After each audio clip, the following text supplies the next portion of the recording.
are $3.99 tonight. Thanks to CB. Wheat. All right. You guys feel good still? Hell yeah. This next comedian coming to the stage, man, good friend of mine and just a witty dude. He's a genius. You guys give it up for Andrew Pauley.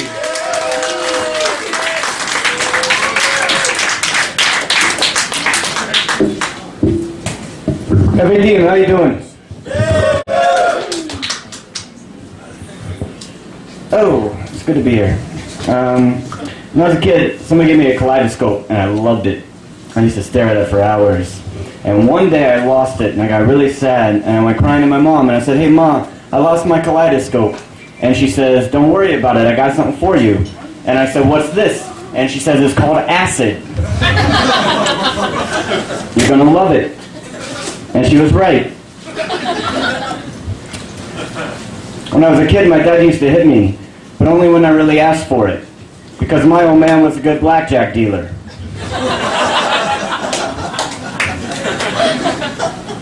You know, when you're a kid in school and you don't have your homework, you say, "I don't have my homework," and the teacher says, "Where is it?" And you say, "My dog ate it." And they never believe you, right? Well, they do if you go to culinary school.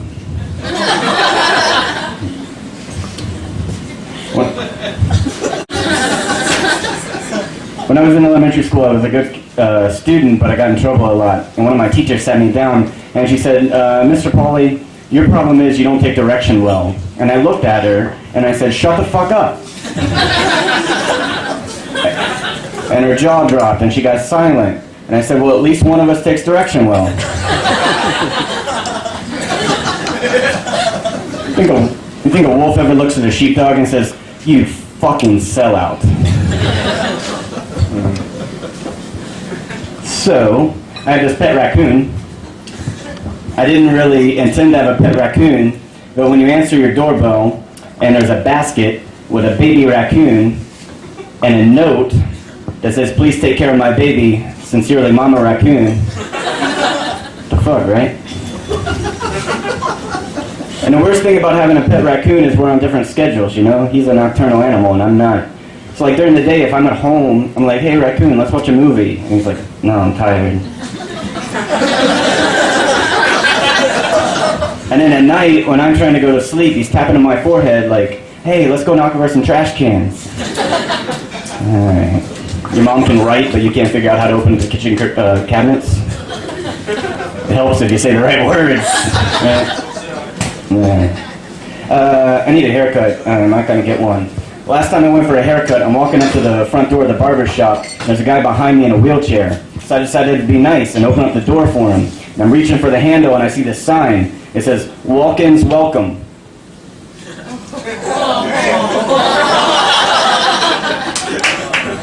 It's a dilemma. So I kind of boxed him out like I was going for a rebound, right? Like, "Hey, is this guy cool?" "Okay, you can come in." He kicked me.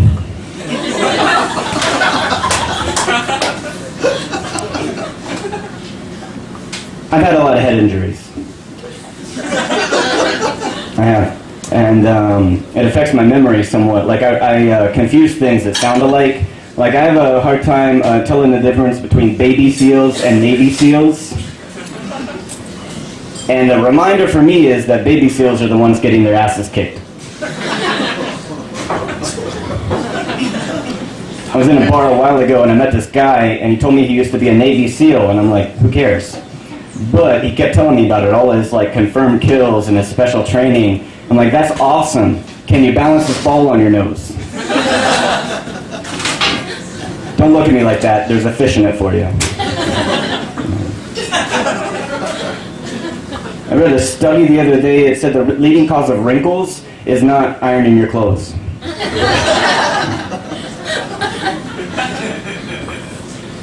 So this is exciting. I started dating again, which was awesome. Yeah. And I struck gold. I got a cougar. Let's be honest, I got a vintage cougar. She's 86 years old. And we met at the bingo parlor.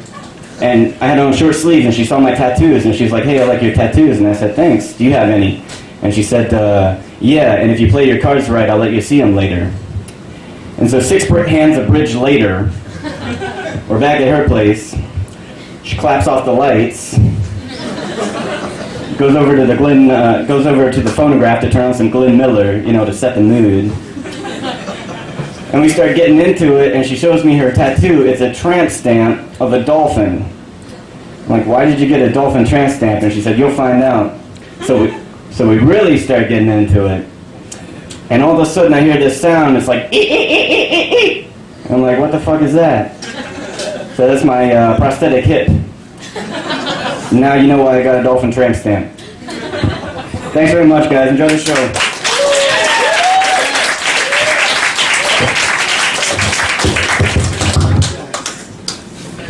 Keep it rocking for Andrew Pauley. Turning the mic off. Yes. You better hurry your ass back. Hurry. Go, run. While waiting. Shit. I think that a macaroni necklace is crafty.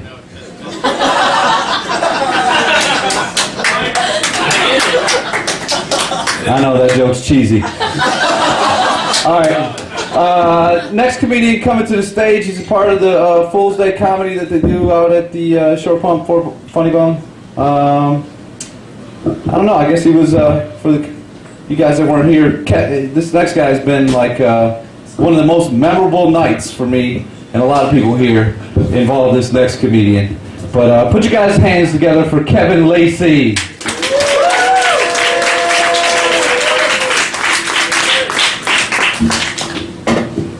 All right, let's give it up for Kenny, everybody. Woo! So yeah, I go to VCU, and right now finals are coming up. So I just want to warn you right now, Adderall's a hell of a drug. So anyway, there are a lot of things in society that I find extremely unnecessary. One in particular, let's face it, it's almost 2011. Is it really necessary to have warning pages on porn sites anymore? It's like you go to the site, it's like, warning, explicit material. Oh, you don't say. As a matter of fact, that's exactly why I'm here. And you don't have to warn me. Trust me, I knew exactly what I was getting into when I Googled redhead gangbang. But seriously, like, is anybody that clueless? Is anybody that sheltered that they can't realize that Latina ass play isn't a South American donkey game website? No, I think they should have warnings for those websites that actually might be useful, like, warning, your girlfriend is coming to the front door. Warning, you are running out of tissues.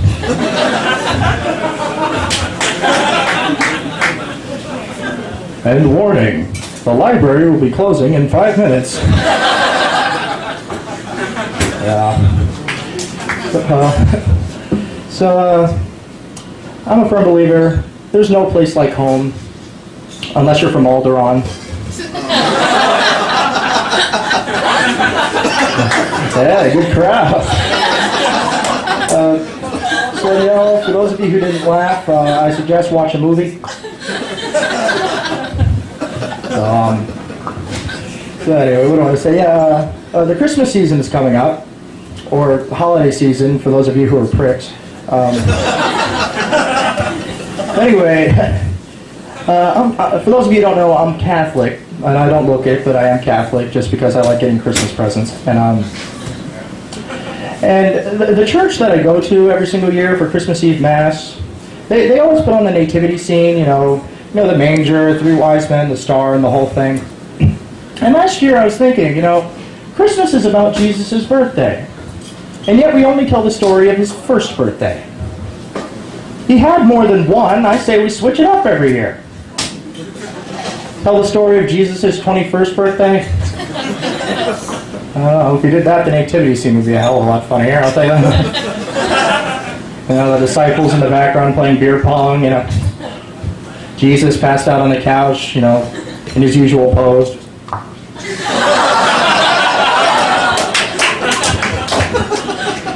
Of course, they'd all be drinking Jaeger for 2 reasons. One, it's got that little picture of the cross on the label. And 2, it's green, and everyone knows that's Christmassy. So I told that joke one time, and this woman, she was appalled. She came up to me, it's like, that was so sacrilegious. You need to find God. And I was like 8 beers in, and I was like, I need to find God? I didn't even know he was lost. I thought he was all-powerful. If someone's all-powerful and you say, I need to find him, it makes it sound like God has Alzheimer's disease. And come to think of it, he might have Alzheimer's disease.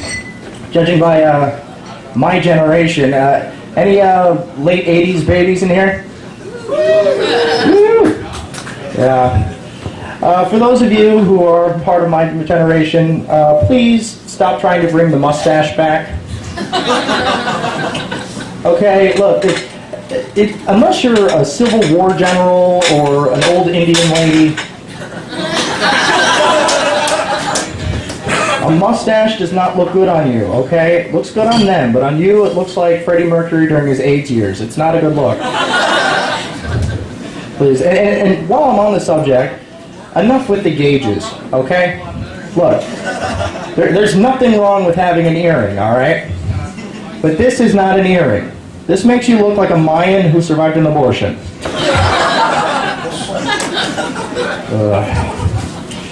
So, I think everyone should think positively, unless you're an electron.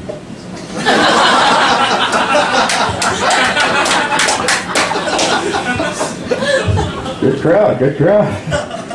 Well, anyway, I'm getting the light. That is my time, but I just want to leave you on a few quick notes. The holiday season, as we all know, is coming up, and around this time, everyone loves to eat, you know, and people like to go to the gym to work off the holiday weight. My advice to you, when you go to the gym, don't use the machine that sells potato chips. And have a wonderful holiday season, and remember, you are what you eat, and that's why Justin Bieber is not a pussy. Good night.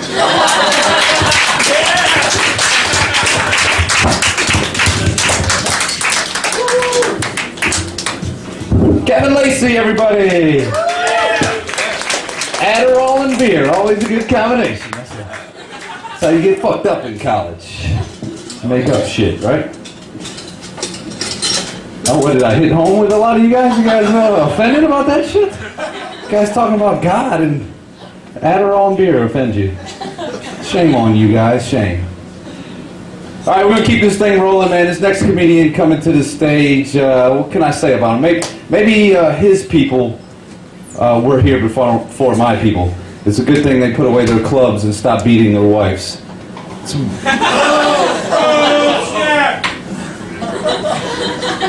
The caveman himself, Mr. James Paulk, everybody!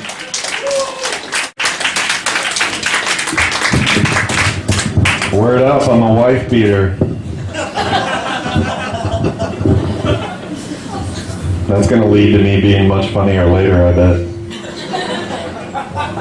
I'm gonna put my hands in my pockets so you don't see the bruises.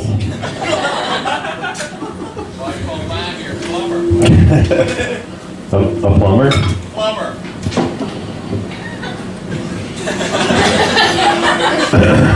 Country club. I'm glad you're entertained. I'm going to adjust the mic for a minute. Y'all will have to forgive me. I am what a paleobotanist would refer to as high.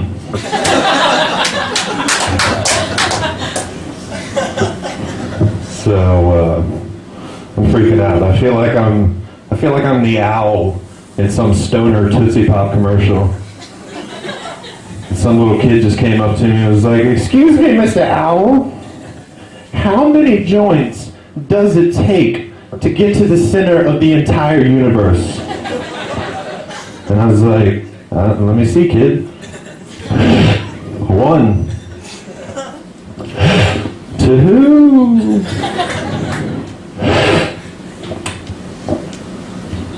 What the fuck are you looking at, kid? Go give me an Xbox or something. Shit. Something. Oh my god. I'm a fan of the marijuana. Big fan because word up. Oh my gosh. I'm a big fan because smoking weed's not that big of a deal. You know what I'm saying? You get two major side effects. Okay, you get lots of minor side effects like thinking Cheetos and chocolate ice cream go good together. They do not, but Diet Coke and chocolate Pop-Tarts fucking crush. Just so you know. But the two major side effects you get, one, paranoia, and the other one is you think you're clever when you're not. At all. And you can tell these side effects the most if you listen to a pothead on the phone with his dealer trying to get more weed. See, he's paranoid, so he's using code words. But stoned, so borderline retarded. Sounds like this. Hey, man. Yeah, check that microwave. I think your shit's done.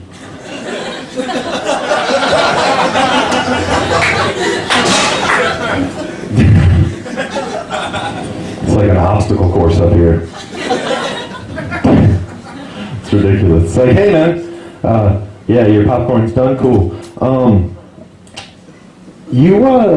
You haven't by chance been to the library lately, have you? Yeah? Yeah, you got some good books I could check out? Some good books? Word? Let me get an ounce of books.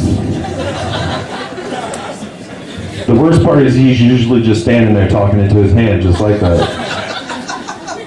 It's greatness. You gotta be careful though because there is such a thing as smoking too much weed. You might not believe me, but I learned the fun way. I had evidently smoked too much weed one night, and I decided to start building skyscrapers out of Legos. Right? Then pretending to be a terrorist by flying my cock into buildings. I was like, oh, it hit Tower 2. A cock has hit the South Tower. And I made sure to videotape it, so that later I could look back at it and be like, look at these secondary explosions. There's no way only my cock did that. Come on. It's a conspiracy. What's funny is that theory makes a lot more sense than most theories that people have about 9/11. So, my favorite theory is that there was just a shitty movie playing.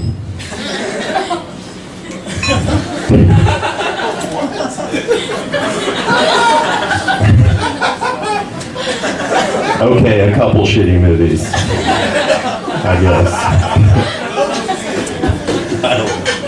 Damn it, Silver, you should have told me you were videotaping this, man. I would have been funny. Funnier words. Oh my gosh, there's so much going on. I just got married recently, which is pretty kick-ass. Thank you. It was cool. People showed up, which was word. The process itself a lot easier than I thought. I didn't know how easy it was to actually get a marriage license. Turns out, like half a page of information and $30, boom, marriage license. And the lady, me and my wife went to the courthouse to get the marriage license, and we did the whole filling out the information and paid her. And she was like, here you go, congratulations. And I was like, cool, could you point us to the consummation rooms? Turns out, people at the courthouse not big on senses of humor. They don't got them, or spare condoms. I'm just kidding, I don't use condoms. Thank you, IUDs. I don't know what girl or woman, let's hope woman, I don't know what woman was sitting around one day and was like, hey, I wonder what's going to happen when I put this rubber coil up my snatch. Oh, it turns out it disrupts nature. Awesome, kudos to her. I don't know. But, what was that giggle? Yeah. No, the other asshole walking by giggling. I don't know. I know I got a good girl, though, because last Sunday, the third sentence out of my mouth was, "Bitch, you are heading for a Sunday smackdown." You thought he was joking about me being a wife beater, right? And she laughed. So I know I got a good girl. I don't actually take part in the domestic violence thing. At least I don't beat her up while I'm awake, at least. I am a rough sleeper, but that's not my fault. That's not her fault. It's my mom's fault. And I'll tell you why. Because when I was 8 years old, my mom decided to paint a mural on my bedroom ceiling, okay? Which happened to be the view of me looking out of a well. Yeah, around the rim of the well, looking down, all the Winnie the Pooh characters. Okay, which sounds innocent enough and everything, but now I'm having reoccurring dreams of Winnie the Pooh telling me to put the honey on my skin or else I get the pot again. I'm trying to catch Piglet with the basket, you know what I'm saying? Next thing I know, I'm waking up choking my wife like, "Help me, Jodie Foster!" I greatly appreciate everybody's time and attention this evening. Thank you.